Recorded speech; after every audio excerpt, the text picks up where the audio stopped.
So today I'm going to teach you guys how to tie a climbing knot, which is one of the most important parts of climbing, because in order to be a safe climber you have to know how to tie the right knots. I'm going to teach you how to tie a figure 8 follow through with a double overhand safety knot.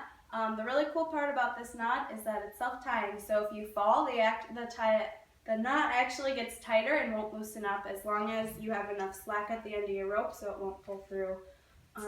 Which is pretty cool because you don't want your knot to loosen up while you're climbing.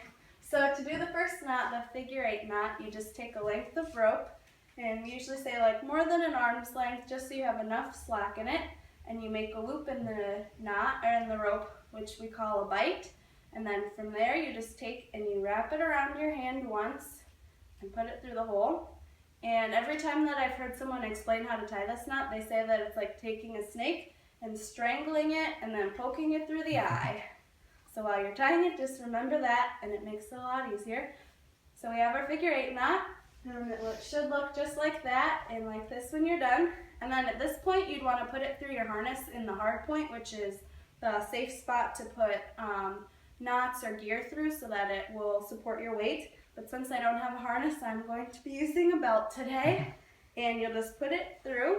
And then after that, you'll trace your figure 8 back through.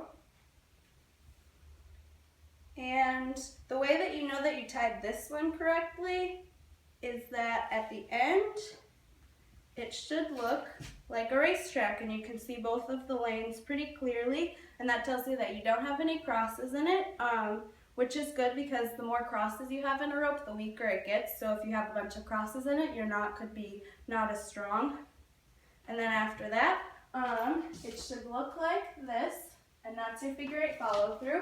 You can also use a doorknob too if you want, instead of a harness if you don't have something to tie it on. And then the next part I'm going to show you is the safety knot. So to dress this one, which means just make it tight, you flip this one down and this one down, so you want to pull them away from the other rope and then tighten it. So it looks like this at the end, and you should have a nice tail on one side, and this part here is actually what's attached to the wall where you're climbing. And for the double overhand, you just cross it over your other knot once, and then again, and make sure that you go down towards your other knot, because if you don't tie that right, you actually get what's called Saturn's rings. So it's a different knot. It still works the same, but it looks weird. So that's Saturn's rings, and this is a double overhand, which is half of a double fisherman. So if you know how to tie a double fisherman knot, it's the same thing. And so then you have the double overhand knot, and it should look just like this when you're done.